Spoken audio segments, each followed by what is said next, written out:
अभी हम पढ़ने वाले हैं मोनरा के बारे में। यानी कि जो हमारे विटेकर नाम के जो साइंटिस्ट थे, उन्होंने क्या किया, उन्होंने 5 किंगडम क्लासिफिकेशन दी।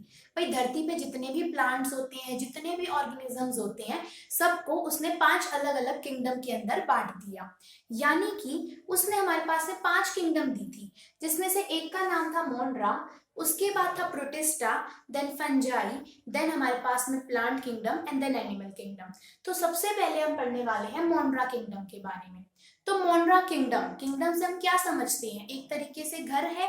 यानी कि जितने आपके पास में किंगडम से हम ये समझते हैं ना, जैसे मूवीज वगैरह में दिया होता है कि ये किंगडम है पूरी की पूरी, यानी जितने भी बैक्टीरियाज रहते होंगे आपके धरती पर, उस टाइप और उसके टाइप के जो ऑर्गेनिज्म है, उन सबके किंगडम को क्या नाम दे दिया गया, मोनरा नाम दे दिया गया। ठीक है, तो इस मोनरा किंगडम के अंदर अलग अलग टाइप के बैक्टीरियाज और आपके पास में प्रोकैरियोटिक ऑर्गेनिजम्स आएंगे। और वो ऑर्गेनिज्म, मोनरा की खासियत है कि इसके अंदर जो ऑर्गेनिज्म आएंगे वो आपके पास में प्रोकैरियोटिक और यूनिसेलुलर हमारे पास में होते हैं, यानी कि सिंगल सेल ऑर्गेनिज्म होते हैं। ठीक है, यहाँ तक की बात आ गई हमारे पास में। फिर ये बोलता है, अब इसके अंदर कुछ अलग अलग ना साइंटिस्ट आए, पहले उनके बारे में हम देखेंगे। जैसे पहले साइंटिस्ट है लेवेनहुक। लेवेनहुक ने क्या कहा था, इन्होंने बैक्टीरिया को डिस्कवर किया। लेवेनहुक ने क्या करा, इन्होंने सबसे पहले बैक्टीरिया को डिस्कवर किया, और इसीलिए इनको क्या कहा जाता है, फाउंडर ऑफ माइक्रोबायोलॉजी। तो अगर कोई पूछ ले फाउंडर ऑफ माइक्रोबायोलॉजी कौन है, तो वो है हमारे लेवेनहुक। ठीक है, इन्होंने ही इन छोटे छोटे ऑर्गेनिजम्स को माइक्रोबायोलॉजी, माइक्रोबायोलॉजी का मतलब है कि बायोलॉजी के अंदर जो छोटे छोटे आपके ऑर्गेनिज्म आते हैं उनके बारे में इन्होंने हमें बताया होगा। और उन ऑर्गेनिजम्स को इन्होंने क्या नाम दिया था, एक और लिटिल एनिमल्क्यूलस इन्होंने नाम दिया था। तो कोई डायरेक्ट पूछ सकता है कि लिटिल एनिमल्क्यूलस नाम किसने दिया था और किस चीज से ये बिलोंग करता है। ठीक है, तो ये हमारा माइक्रो ऑर्गेनिज्म से बिलोंग करता है। इन्होंने बैक्टीरिया को डिस्कवर किया था। नेक्स्ट है हमारे पास में जो साइंटिस्ट हैं, इनका नाम है लुईस पैस्चर। लुईस पैस्चर का नाम हमने बहुत बार सुना हुआ है। लुईस पैस्चर को बोला जाता है फादर ऑफ माइक्रोबायोलॉजी। वो फाउंडर ऑफ माइक्रोबायोलॉजी थे, ये हैं हमारे फादर ऑफ माइक्रोबायोलॉजी। यानी कि इन्होंने माइक्रो ऑर्गेनिज्म टर्म को क्या करा था, दिया था। तो जो हमारे पास में लुईस पैस्चर है, इन्होंने माइक्रो ऑर्गेनिज्म नाम की टर्म को दिया था। ठीक है, लुईस पैस्चर ने क्या दिया था, माइक्रो ऑर्गेनिज्म नाम की टर्म को दिया था। यहाँ तक की बात क्लियर होगी। लुईस पैस्चर के कुछ पॉइंट्स हमारे पास में कहाँ गए, हाँ, यहाँ तक की बात हमारे पास में क्लियर होगी। लुईस पैस्चर ने माइक्रो ऑर्गेनिज्म टर्म दी थी और इनको क्या कहा गया था, फादर ऑफ माइक्रोबायोलॉजी हमारे पास में।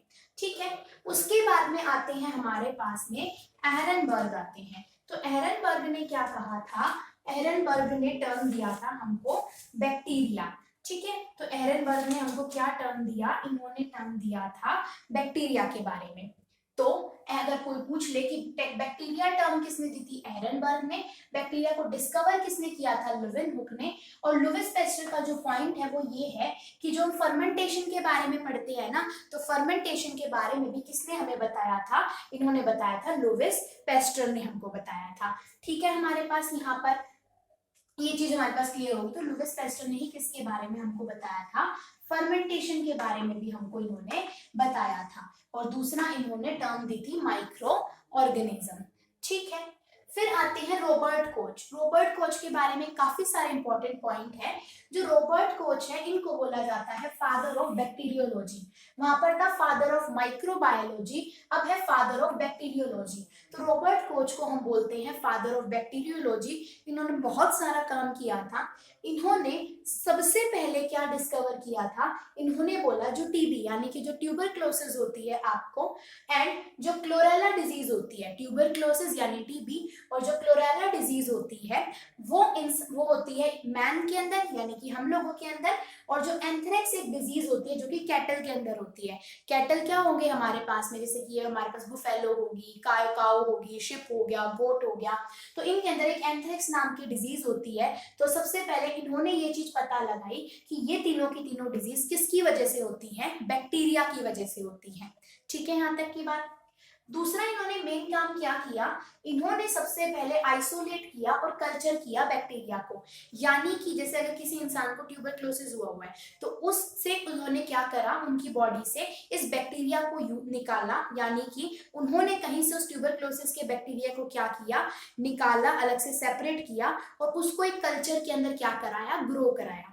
कल्चर बेसिकली क्या होता है, जैसे हमें पौधों को उगाने के लिए क्या करना पड़ता है, पानी चाहिए, उसको मिट्टी चाहिए, न्यूट्रिएंट्स चाहिए, तो ठीक इसी तरीके से जो भी एक बैक्टीरिया को ग्रो करने के लिए जो भी मटेरियल चाहिए होता है उसको आपको एक कंटेनर के अंदर लिया जाता है, पेट्री डिश लेंगे या जो भी अपने अकॉर्डिंग लेंगे, और उस कंटेनर के अंदर फिर इस बैक्टीरिया का कल्चर कराया जाता है। यानी कि बैक्टीरिया की मल्टीप्लीकेशन करवाई जाती है। मान लिया उन्होंने 2-3 बैक्टीरिया लिए तो अब इसकी मल्टीप्लीकेशन कराएंगे ताकि हम उसके बारे में स्टडी कर सके।